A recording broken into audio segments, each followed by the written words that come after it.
This hospital is at the center of a tragic story involving a grieving mother that says negligence led to the unthinkable.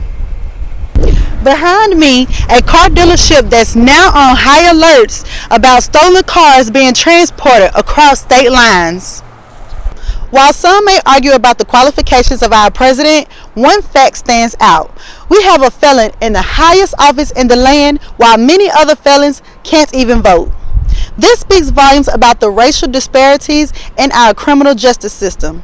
With black Americans disproportionately incarcerated, millions were still denied their right to vote, even though they had already paid their debt back to society. This is a stark reminder that black people are still being robbed of their rights.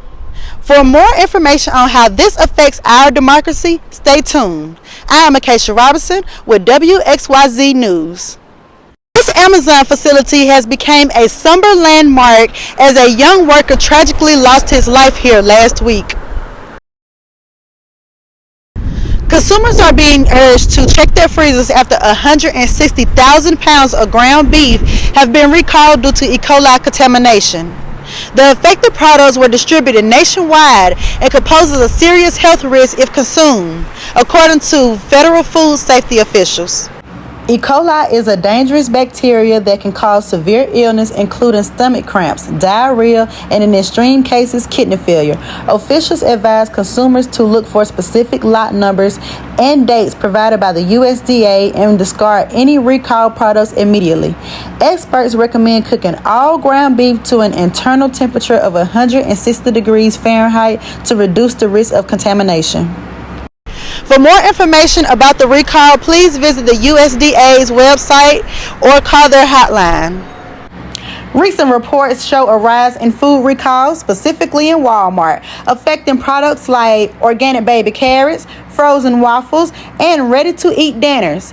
Experts warn consumers to check labels carefully as contaminated items could be linked to health risks. If you've purchased any of these products, it's best to check with your local retailer or visit the FDA's website for updates. So when will these recalls end? Health officials say they're working to resolve the issue, but it may take up several weeks before they're all clear. Every year, millions of animals end up in shelters waiting for a second chance at life.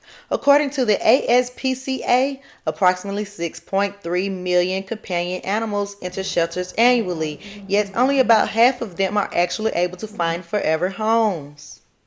I would say I worked with animals for a long time before I even started working here, honestly. I worked at previous other shelters, and there's not really a lot of people in the animal field like it used to be.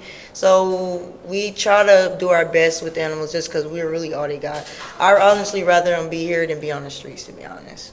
Adopting a dog isn't just about giving them a home. It's about finding the perfect match. Shelter staff work tirelessly to pair each dog with the right family, ensuring the bond lasts a lifetime. Dogs don't need you to be perfect. They just need you to love them unconditionally. Whenever somebody comes and I start an appointment, I kind of ask them what personality and what kind of animal they're looking for, whether dog or cat. I go based off if they already have previous animals also, and it's kind of like playing matchmaker. And I go based off that, and I kind of pair them up based off what they're telling me. Some people look for specific breeds, but it's also kind of like a partnership. Like even with a specific breed they might want, it might not be what's best for what they're looking for personality-wise in a dog.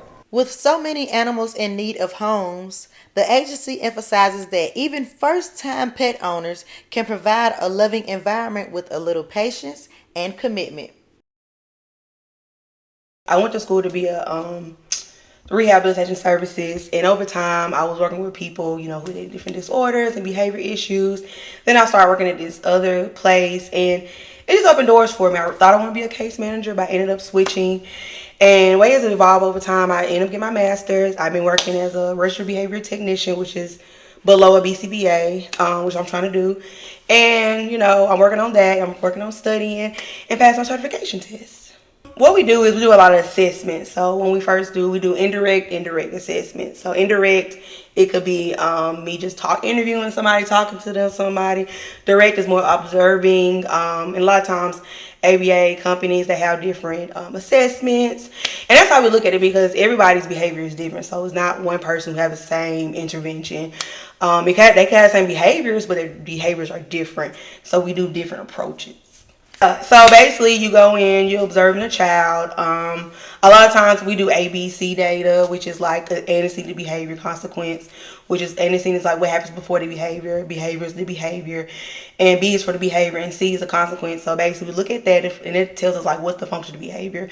It could be anything from like the kid wants an attention, or the kid wants something, or that's just how they communicate. A lot of times it's communication. Like if the only thing you know to communicate with me is hitting me, then you're just gonna hit me, to get my attention. Which that's the only thing you know. So a lot of times that's what we do. So we go in, we do like, they have different types for different ages. So you have like ABLES, that's more like older teenagers. You have the VB map, which is more the younger kids.